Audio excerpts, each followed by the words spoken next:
जहां नारी का सम्मान होता है वहां देवता निवास करते हैं। लेकिन क्या हम कभी रुक कर सोचते हैं कि उस नारी का सम्मान कौन करेगा जो खुद को ही भूल चुकी है? एक स्त्री का चेहरा, क्या ये केवल हाड़ मांस और चमड़े का एक आवरण है? नहीं। योगियों की दृष्टि से देखें तो ये चित आकाश का, उसके भीतर के ब्रह्मांड का मुख्य द्वार है। जब आप आईने में अपना चेहरा देखते हैं तो आप किसे देख रहे होते हैं? दुनिया कहती है ये डार्क सर्कल्स हैं, ये झुर्रियां हैं, ये थकान है।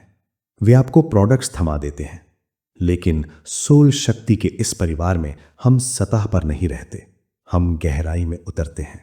ध्यान से सुनिए, आपकी आंखों के नीचे जो वो हल्का कालापन है, वो केवल नींद की कमी नहीं है, वो उन सैकड़ों रातों की गवाही है जब आप अपनों के लिए जागी पर अपने लिए एक पल भी नहीं निकाला। आपके गालों पर जो रूखापन है वो केवल मौसम का असर नहीं है, वो उन आंसुओं और उन भावनाओं का सूखापन है जिन्हें आपने कभी बहने ही नहीं दिया। जिम्मेदारी की धूप में जो कोमलता झुलस गई, ये उसकी निशानी है।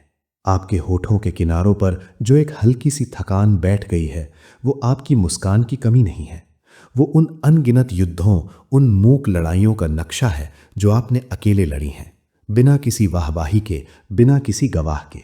आज इस वीडियो में हम उस थकान को मिटाने के लिए किसी बाजारू नुस्खे की बात नहीं करेंगे। हम बात करेंगे एक खोए हुए अनुष्ठान की, एक साधना की। हमारी दादी नानियां जब अपना चेहरा छूती थीं तो वो क्रीम नहीं लगा रही होती थीं, वे अपनी आत्मा को स्पर्श कर रही होती थीं। आज हम उसी पवित्र स्पर्श, उसी कच्चे बादाम तेल के रिचुअल को पुनर्जीवित करेंगे। ये केवल सौंदर्य नहीं है, ये आत्म साक्षात्कार की ओर एक कदम है। परमहंस योगानंद जी कहते थे, तुम्हारी असली प्रकृति आनंद है। लेकिन आधुनिक जीवन की भागदौड़ में हम उस आनंद से डिस्कनेक्ट हो गए हैं। आज की नारी जब आईने में देखती है तो उसका मन उसे जज करता है। ग्लो नहीं रहा, पिगमेंटेशन क्यों है, मैं बूढ़ी लग रही हूं। ये आलोचना किसकी आवाज है? ये आपके अहंकार की आवाज है जो आपको शरीर तक सीमित कर देता है। दुनिया ने आपको सिखाया कि केयर का मतलब है महंगी बोतलों को खरीदना, लेकिन आध्यात्म कहता है केयर का अर्थ है करुणा। केयर का मतलब है अपने चेहरे की उस थकान को आदर देना, अपनी यात्रा को सम्मान देना। सोचिए, क्या एक मंदिर का पुजारी मंदिर की दीवारों को कोसता है अगर वे पुरानी हो जाए? नहीं, वे उन्हें और प्यार से साफ करता है, दिया जलाता है।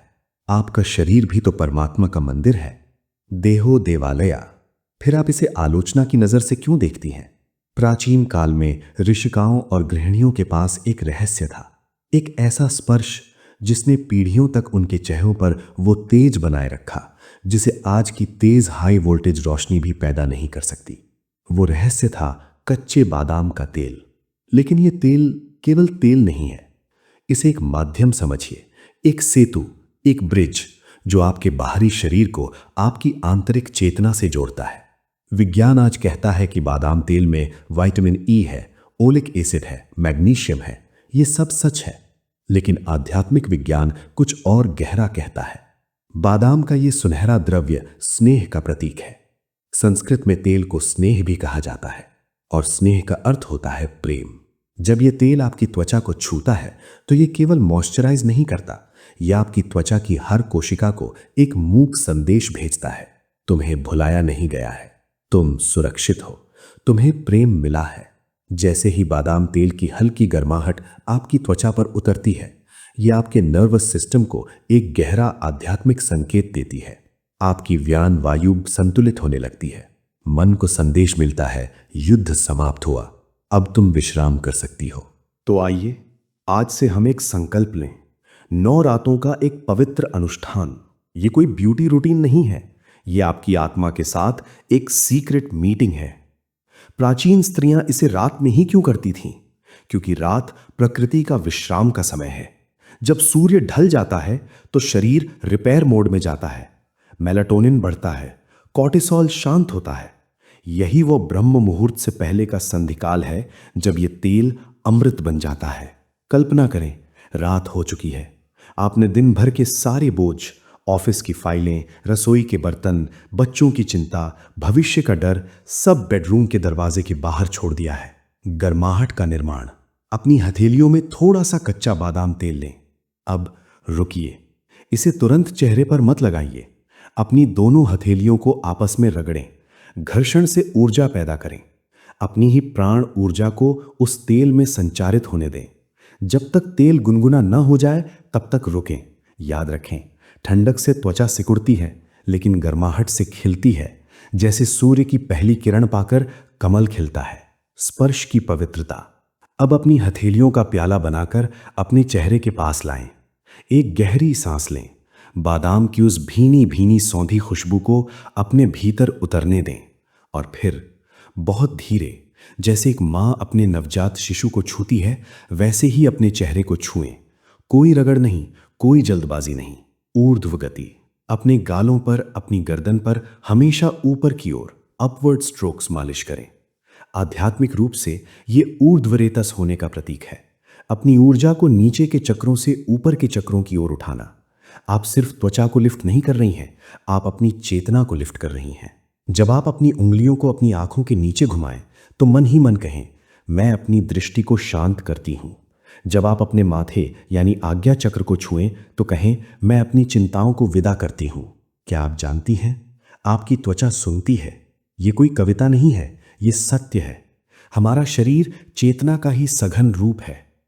आज की आधुनिक नारी आईने में देखकर सवाल करती है कि एक्ने क्यों, रिंकल्स क्यों। लेकिन जो स्त्री अपनी जड़ों से जुड़ी है, वो आईने में अपनी त्वचा से संवाद करती है, वो सुनती है। स्किन कह रही है, मुझे आराम चाहिए, मुझे सांस लेने दो, मुझे प्रेम दो। इस बादाम तेल के माध्यम से आप अपनी त्वचा से कह रही हैं, तू अकेली नहीं है, मैं तेरे साथ हूं। और चमत्कार देखिए, त्वचा इस भाषा को समझ लेती है। यही कारण है कि कुछ ही दिनों में आप देखेंगी वो फाइन लाइंस जो चिंता की लकीरें थीं, वो भरने लगेंगी। वो पिगमेंटेशन जो दबे हुए क्रोध या दुख का जमाव था, वो हल्का पड़ने लगेगा। वो आंखों की सूजन जो बहे हुए आंसुओं का बोझ थी, वो पिघलने लगेगा। बादाम तेल का असली जादू ये है कि ये इमोशनल फटीग को घोल देता है। ये आपकी आत्मा पर जमी धूल को साफ कर देता है, ताकि आपके भीतर का हिरण्य गर्भ, वो सुनहरा प्रकाश बाहर आ सके। ये 9 रातों का रिचुअल आपको बदल देगा, लेकिन वैसे नहीं जैसे आप सोच रही हैं। ये आपको कोई और नहीं बनाएगा, ये आपको वापस आप बना देगा। ये आपको आपके मूल स्वरूप के पास ले आएगा। आधुनिक दुनिया ने ग्लो को एक प्रोडक्ट बना दिया है, हीलिंग को एक विज्ञापन। लेकिन योगानंद जी ने सिखाया है कि असली सुंदरता आत्मा की शांति का भौतिक रूप है। शांति ही ग्लो है। Peace is the glow. अगर आप ये रिचुअल अगले 9 दिन करेंगी, बिना किसी शर्त के, बिना परिणाम की चिंता किए, निष्काम कर्म की तरह, तो आप एक बदलाव महसूस करेंगी। आपकी नींद गहरी होगी, योग निद्रा जैसी। आपका सुबह का चेहरा भारी नहीं, खिला हुआ होगा। आपका जबड़ा जो तनाव में हमेशा भींचा रहता था, वो ढीला ढाला हो जाएगा। आप खुद को ग्राउंडेड, स्थिर और शांत महसूस करेंगी। और तब जब आप 9वें दिन आईने में देखेंगी तो आप कहेंगी, ये मैं हूं, यही मेरा असली ग्लो है।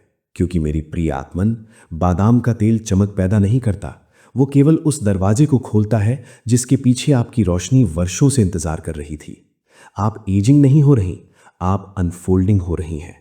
जैसे कली फूल बनती है, वैसे ही आप समय के साथ और गहरी और सुंदर हो रही हैं। अगर आज मेरी बातें सुनकर आपके सीने में कहीं कोई पुरानी गांठ खुली हो, एक लंबी गहरी सांस आई हो जिससे लगा हो कि वर्षों का बोझ उतर गया हो, तो समझ लेना कि ये वीडियो आपकी स्किन के लिए नहीं था, ये आपकी आत्मा के लिए था। दुनिया आपको एक माँ, एक पत्नी, एक बेटी, एक कर्मचारी के रूप में देखती है, लेकिन आप जानती हैं कि आप कौन हैं। आपकी त्वचा आपकी पूरी कहानी जानती है, किस मौसम में आप टूटी और किस मौसम में आपने खुद को समेटा। तो आज रात जब आप वो तेल अपनी हथेलियों में लें तो याद रखिएगा, आप केवल तेल नहीं उठा रही, आप अपना ही खोया हुआ हिस्सा उठा रही हैं। आप उस देवी को स्पर्श कर रही हैं जो आपके भीतर बैठी है। खुद से कहना मत भूलना, मैं प्रेम की हकदार हूं, मैं पवित्र हूं। ग्लो क्रीम से नहीं आता, ग्लो उस पल आता है जब आप स्वीकार कर लेती हैं कि आप परमात्मा की एक अद्वितीय रचना है। आपके जैसी न कोई थी, न है और न होगी। आपका होना ही इस ब्रह्मांड का उत्सव है। याद रखना, तुम टूटती नहीं हो, तुम बदलती हो। तुम फीकी नहीं पड़ती, तुम गहरी होती हो। ग्लो तुम्हारे बाहर नहीं, तुम्हारे भीतर है। तुम रोशनी हो। बस यही याद दिलाने में आया था। आप सुन रहे थे सोल शक्ति। ईश्वर आपका कल्याण करे। प्रणाम।